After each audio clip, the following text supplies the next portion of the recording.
네, 오늘 향수기도회 기도의 삶 12번째 시간입니다. 바른 예배자가 되라 라고 하는 제목으로 여러분들과 좀 말씀 살펴보고 다시 기도하도록 하겠습니다.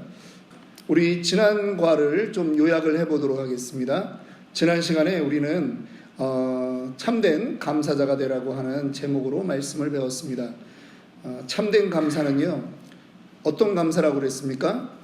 지속되는 거예요.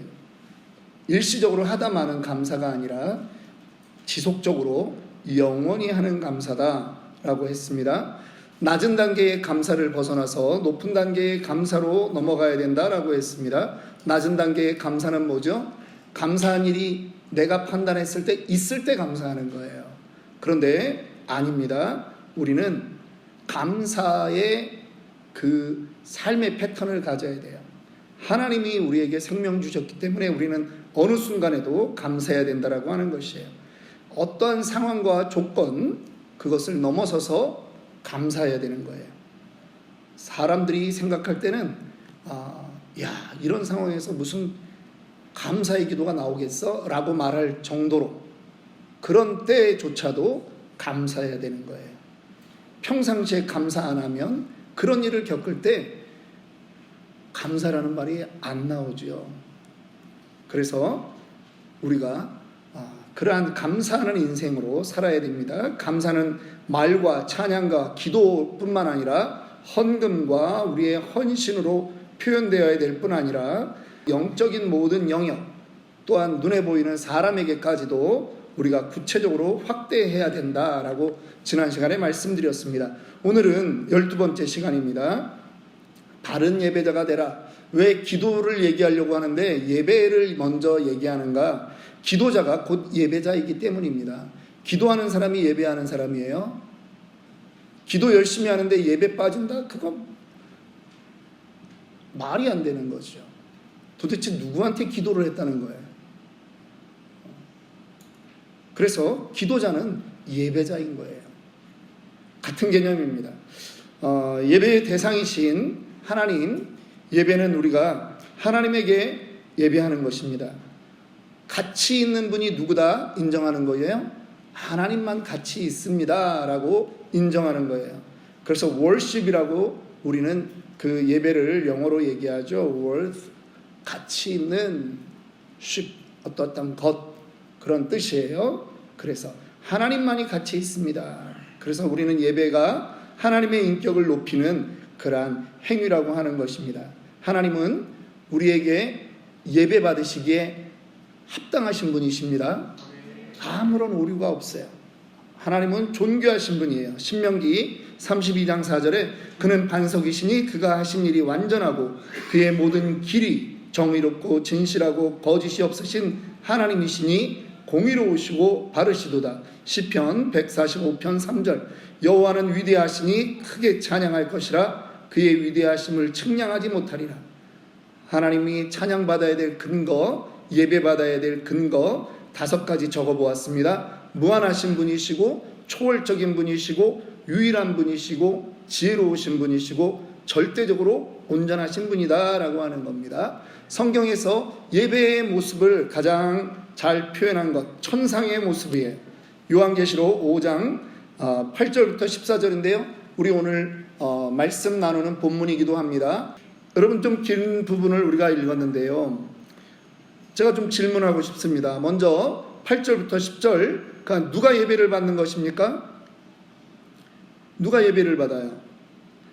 우리 그 부분은 13절에 보면 보좌에 앉으신 이와 어린 양에게 하는 거죠.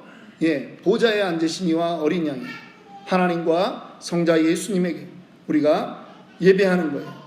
누가 예배를 하죠? 8절 네 생물과 24장로들이 어린 양 앞에 엎드려서 예배하는 거예요. 네 생물들의 취한 행동들이 어떻습니까? 장로들과 마찬가지로 엎드려서 예배하는 거예요. 엎드려서 그들이 최고의 경배를 하는 거예요. 그리고 검은고와 계속 본문을 띄워주세요. 검은고와 향이 가득한 금대접, 성도들의 기도를 같이 하고요. 그 다음 새 노래를 부르는 거예요. 그렇게 예배하는 것입니다. 여러분, 그들은요, 예배하면서 누구를 또 찬양하는 거예요? 예수님의 십자가 죽으심을 찬양하는 거예요. 왜? 우리의 그 구원이 예수님의 죽으심에 있기 때문에. 일찍이 죽임을 당하사 각 족속과 방언과 백성과 나라 가운데서 사람들을 피로 사서 하나님께 드리시고 그들로 우리 하나님 앞에서 나라와 제사장을 삼으셨으니 그들이 땅에서 왕노릇하리로다 하더라. 예수님은 천상에서도 영원히 우리 피조물들로 인해서 존귀와 영광을 받아야 되는 분이다라고 하는 것이에요. 그리고 계속 이어서 11절부터 14절에 보니까 그들이 생물과 장로들 외에 어떤 예배자가 또 있습니까? 어떤 예배자가 있어요? 수많은 천사들의 음성이 나타나는 거예요. 천사도 피조물입니다. 천사도 피조물이에요. 그들이 하나님을 예배하는 거예요. 그런데 그 음성이 어떠하다고요? 그 수가 만만이요 천천이라. 아주 그냥 쩌렁쩌렁하다는 거예요. 또 강조합니다. 12절 큰 음성으로 또 예수 그리스도 그 어린 양의 능력과 부와 힘과 지혜와 존귀와 영광과 찬송 받으시기에 합당하도다 또 고백하는 거예요. 그들은요, 주님이 하신 일을 계속 고백하면서 그들은 예배하는 거예요. 어떤 사람이 이런 얘기 하더라고요. 천국 가서 계속 하나님만 찬양하고 예배하면 얼마나 지겹겠어요. 그 천국을 몰라서 그래요. 시간의 개념을 자꾸 우리 육신에 적용을 하니까 그런 거예요. 영원이라고 하는 개념을 우리가 모르니까 그러는 거예요. 여러분, 여기서 저는 두 가지 우리 예배에 대한 것에서 우리가 놓치고 있는 것 좀 살펴보려고 합니다. 뭐냐 하면 소리가 중요하다라고 하는 거예요. 여러분, 예배는요 전심으로 드려야 돼요. 예배는 하나님께 드리는 거예요. 목소리를 아끼면 안 돼요. 예배는요 또한 행동이 따라야 돼요. 예배 드리는데 다리 꼬고 앉아가지고 지금 다리 껐다는 게 내가 지적질하는 게 아니야. 그냥 주보 어디 오자 탈자난 거 있나 그거 골라내면서 예배 드리는 거 예배 아니라는 거예요. 예배면 예배돼 와야 되는 거야. 지금 하나님 앞에 있는 거예요, 우리가. 그래서 날마다 예배의 자리에 나올 때 여러분들 지각하면 안 돼요. 예배의 자리에 나오는데 지각하면 안 돼요. 아니, 대통령 만나러 가면서 누가 지각하라 하나? 근데 대통령도 무릎 꿇어야 되는 게 하나님이신데 예배 그렇게 드리면 안 돼요. 목소리, 기도 마찬가지예요. 목소리를 내셔야 돼요. 목이 쉬도록 하셔야 돼요. 여기 요한계시록 5장 8절부터 14절에 강조하고 있잖아요. 그 천상에서 예배의 모습을 강조하고 있다고. 기도자들 여러분 성경에 나와 있는 90% 이상의 기도는요 통성기도라고 늘 얘기하잖아요. 여러분들 교회의 부흥을 꿈꾸세요? 소리를 내셔야 돼요. 뜨겁지 않은 교회는요 절대 부흥 안 합니다.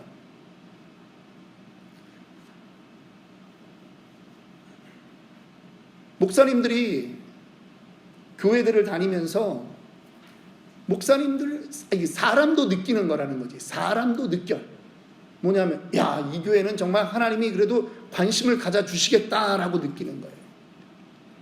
근데 그거는 뭐로 나타나느냐? 그 사람들이 하나님 오늘 이 시간 우리 예배 받아주셔야 됩니다 하고 간절히 매달리는 거예요. 간절히 매달리는데 어떻게 입으로 조용 이렇게 할 수 있어요? 어떻게 간절히 매달리는데 딴 생각하면서 예배 드릴 수 있어요? 그렇게 할 수 없죠. 사람의 눈에도 이 교회는 뭐 예배 드리는 자세가 이래. 이 교회 뭐 하나님이 돌아보시겠나? 사람의 눈에도 그렇게 판단된다면 하나님 눈에는 당연하죠. 그래서 여러분들이 소리와 행동에 여러분들 힘을 내셔야 돼요. 그래서 나의 소리 때문에 딴 사람이 정말 함께 뜨거워지도록 그렇게 하셔야 된다라고 하는 거예요. 자, 두 번째로 가겠습니다. 우리가 예배자가 되어야 되고 바른 예배자가 되어야 되는데 성경에서 예수님이 말씀하신 예배자에 대한 부분이 있습니다. 뭐냐 하면 요한복음 4장 24절에 사마리아 여인을 만났을 때 예수님이 말씀하는 거예요. 사마리아 여인과 이 여자가 온전한 예수님을 만나니까 대화의 주제가 뭐로 바뀌어요? 예배로 바뀌는 거예요. 그랬을 때 예수님이 뭐라고 말씀을 하세요? 하나님은 영이시니 예배하는 자가 영과 진리로 예배할지니라 말하는. 예수님이 직접 예배에 대해서 말씀하신 거예요. 영과 진리로 예배하라. 자, 그러면 우리는 영과 진리로 드리는 예배를 드려야 되는데 영과 진리로 드린다는 이 예배가 도대체 무슨 예배냐? 자, 첫 번째, 영적 예배란 무엇일까요? 여러분들에게 정리해서 1, 2, 3번 써놔보았습니다. 한번 같이 읽어봅시다. 시작. 성령의 주도하심에 대한 적절한 반응이 있는 예배. 두 번째, 육신의 능력이 아닌 성령의 능력을 의지하는 예배. 세 번째, 성령의 인도하심을 깨닫고 순종하는 예배. 여러분, 우리 이 가운데 우리가 기도할 때 항상 놓치면 안 되는 것이 뭐냐 하면 지금 이곳에 우리 보이지 않는 성령 하나님이 함께하고 계시다라고 하는 거예요. 그래서 우리는 옷매무새를 다시 한번 조정하고 마음을 정결하게 하고 하나님을 대하듯이 말씀을 읽고 찬양을 하고 기도를 하고 하는 거예요. 자, 영적 예배가 뭐냐? 좀 더 말씀을 나누면요, 영적 예배가 뭔지 잘 모르시겠어요? 애매하죠. 그럴 때는 반대말을 생각하시면 돼요. 육적 예배를 생각합시다. 육적 예배의 반대가 영적 예배예요. 자, 갈라디아서 5장 16, 17절 읽어봅니다. 시작. 내가 이르노니 너희는 성령을 따라 행하라. 그리하면 육체의 욕심을 이루지 아니하리라. 육체의 소욕은 성령을 거스리고 성령은 육체를 거스르나니 이 둘이 서로 대적하므로 너희가 원하는 것을 하지 못하게 하려 함이니라. 육적인 예배는요, 이 교회는 교회답나? 의자가 이거 너무 낡은 거 아니야? 냄새 나는 거 아니야? 예배에 들어와가지고 별 이상한 거를 생각하는 사람들이 있더라고요. 교회당의 조건을 생각하고, 찬양팀은 지금 연습이 잘 됐나? 악기 연주자들은 어때? 대표 기도자들은 어때? 예배는 물 흐르듯이 흘러가고 있나? 사회자가 자꾸 말을 하면서 예배를 인도하는 그런 거는 아닌 것 같고, 멘트 없이 줄줄줄줄 가면 그건 옳은 예배 같고, 여러분 그거 아니라는 거예요. 자기가 판단하는 그 예배 아니라는 거예요. 성령이 인도하는 예배가 되어야 되는 거예요. 자, 로마서 8장 5절에서 10절 우리 읽어봅시다. 시작. 육신을 따르는 자는 육신의 일을, 영을 따르는 자는 영의 일을 생각하나니 육신의 생각은 사망이요 영의 생각은 생명과 평안이니라. 육신의 생각은 하나님과 원수가 되나니 이는 하나님의 법에 굴복하지 아니할 뿐 아니라 할 수도 없음이라. 육신에 있는 자들은 하나님을 기쁘시게 할 수 없느니라. 만일 너희 속에 하나님의 영이 거하시면 너희가 육신에 있지 아니하고 영에 있나니 누구든지 그리스도의 영이 없으면 그리스도의 사람이 아니라. 또 그리스도께서 너희 안에 계시면 몸은 죄로 말미암아 죽은 것이나 영은 의로 말미암아 살아있는 것이니라. 영적 예배라고 하는 것은요, 육적 예배의 반대라고 말했어요. 끊임없이 그리스도와 붙어 있는 거예요. 나의 죄성을 인정하고 나에게는 그리스도가 필요합니다. 성령 하나님, 주님께만 붙어 있기를 원합니다. 늘 간구하는 그것이 영적 예배라고 하는 거예요. 빌립보서 3장 3절은 이렇게 말합니다. 하나님의 성령으로 봉사하고 교회 일도 나의 의지로 하는 게 아니라는 거예요. 힘으로 할 수 있는 건 한계가 있잖아요. 그래서 하나님께 계속 부르짖으면서 가는 거예요. 때로는 교회 리더들이 잘못 시킬 수도 있어요. 이거 집사님이 좀 해보십시오. 나에게는 좀 안 맞는 거야. 그래도 순종하고 하나님을 붙들면 그 사람이 드리는 그 봉사와 예배는 하나님을 향한 영적 예배가 되는 거고 영적 봉사가 되는 거예요. 그리스도 예수로 자랑하고 육체를 신뢰하지 아니하는 우리가 곧 할례파라. 예수 그리스도만 드러나게 하는 것이라는 거예요. 무엇을 했는데 내가 드러나는 게 아니라는 거예요. 예를 들면 예배를 52주 다 참석했어요. 그런데 연말 52주를 다 참석하고 났더니 막 속 안에서 기쁨이 올라오는 게 아니라 말을 하고 싶은 거야. 나 올해 52주 한 번도 안 빠졌다? 아니 무슨 자랑이냐고. 그렇게 하는 게 당연하지. 그런데 내가 내 안에서 견딜 수가 없는 거예요. 자랑하고 싶어서. 이럴 때 요거를 뭐라 그래요? 자랑질이라 그러죠. 육신의 예배. 그 사람이 드린 거는요, 율법적 예배를 드린 거예요. 영적 예배를 드린 게 아니에요. 의지로, 물론 그걸 우리가 귀하지 않다 얘기하는 게 아닙니다. 그런데 그 사람이 자랑하는 순간 그것은 영적 예배가 아니라 육적 예배로 변질되는 거예요. 헌금이 얼마나 귀해요. 그렇죠? 그런데 여러분, 나중에 내가 이런 헌금을 했습니다라고 나불거리는 순간 여러분, 하늘에서 받을 상급이 없다라고 말씀하잖아요. 예수님이 산상수훈에서 말씀하시잖아요. 금식을 했다. 그거를 내 입으로 떠드는 순간 그 금식은 드러내기 위한 것. 나는 너희보다 나아라고 말하는 거라는 거예요. 그게 바로 육적인 예배예요. 육적인 예배 계속 얘기합니다. 요한복음 12장 42절 43절에 뭐라고 말씀하냐? 그러나 관리 중에도 그를 믿는 자가 많되 바리새인들 때문에 드러나게 말하지 못하니 이는 출교를 당할까 두려워함이라. 그들은 사람의 영광을 하나님의 영광보다 더 사랑하였더라. 뭡니까? 명절이 되었는데 헬라에서 그리스에서 온 디아스포라 유대인들이 예수님을 만나려고 하는 거예요. 그러자 예수님이 이거는 이들을 통해서 하나님이 영광 받으시는 거다라고 하고 그 사람들에게 말씀을 전해주고 한 것들을 전부 다 옆에서 보았는데 어떤 사람들은, 관원들은 믿기는 믿지만 나가서 말을 안 하는 거예요. 바리새인들이 예수님을 지금 와칭하고 있을 뿐 아니라 그 주변에 왔다 갔다 하는 사람들을 계속 보고 있거든요. 그러니까 바리새인들 눈에 찍히면 출교를 당한단 말이에요.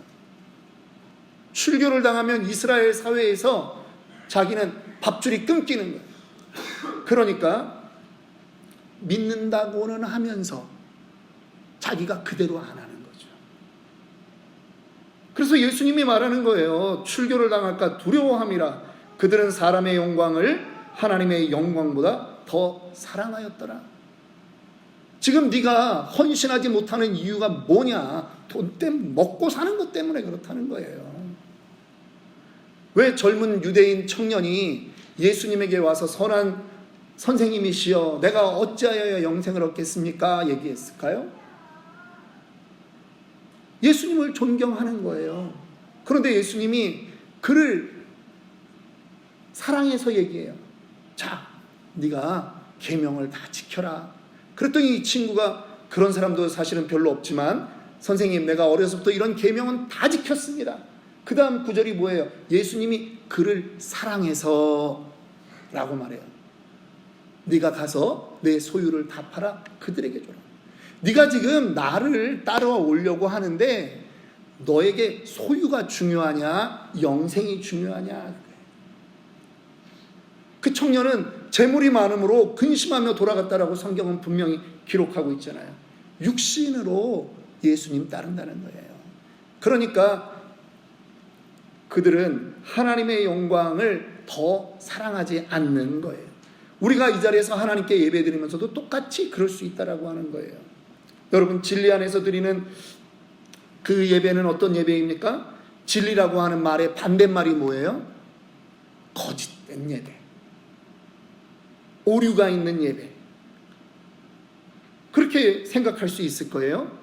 성경을 대화 중에 인용한다고 하면서 영 이상한 구절을 갖다가 대입을 해가지고 해요.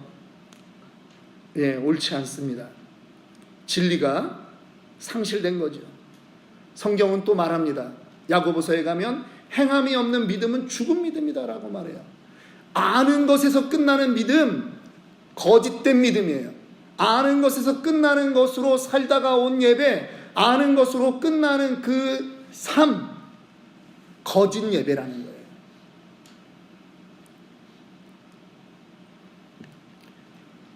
무섭지 않습니까? 어떻게 몸부림치지 않으면서 하루하루를 살아갈 수 있습니까, 여러분? 아모스 5장 21절 23절 우리 다 같이 읽읍시다. 내가 너희 절기들을 미워하여 멸시하며 너희 성회들을 기뻐하지 아니하나니 너희가 내게 번제나 소제를 드릴지라도 내가 받지 아니할 것이요 너희의 살찐 희생의 화목제도 내가 돌아보지 아니하리라. 네 노랫소리를 내 앞에서 그칠지어다. 네 비파소리도 내가 듣지 아니하리라. 찬송하지 말라는 말이에요. 헌금도 하지 말라는 거예요. 모이지도 말라는 거예요. 그렇게 할 바에라면 얼마나 무서운 말입니까? 우리는 이미 이걸 다 겪어보지 않았습니까? 하나님의 진노를 우린 겪어봤잖아요. 언제요? 코로나 때. 모이고 싶었는데도 오지 말라 그러잖아요. 한국은 더 했잖아요. 교회 들어가지도 못하게 하고.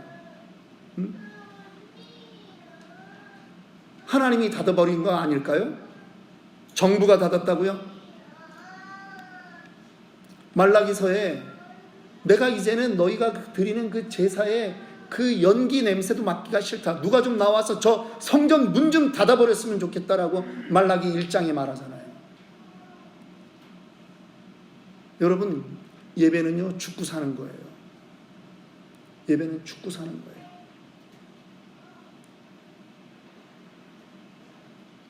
마태복음 12장 7절 말씀 읽고 마칩니다. 나는 자비를 원하고 제사를 원하지 아니하노라 하신 뜻을 너희가 알았더라면 무죄한 자를 정죄하지 아니하였으리라. 주님은요 이 말씀들이 이게 혁명적인 말이에요. 바리새인들은 그거를 암송했지만 실제로 그렇게 안 살았잖아요. 예수님은 그렇게 살지 않으면서 그것만 강조하는 너희가 회칠한 무덤이라고 말하잖아요. 저와 여러분들을 향한 말씀은 아닙니까? 오늘 저는 여러분들과 함께 먼저 회개하기를 원합니다. 오늘 우리의 기도 제목은 세 가지입니다. 먼저는 회개를 해야 됩니다. 두 번째는 우리의 예배를 다시 한번 살려주시옵소서 그렇게 기도하고자 합니다. 그리고 세 번째, 정말 우리 교회가 하나님 마음에 합당한 그러한 교회가 되게 하여 주시옵소서. 내가 그런 예배자, 그런 기도자 되게 하여 주시옵소서. 우리 그렇게 기도하려고 합니다. 함께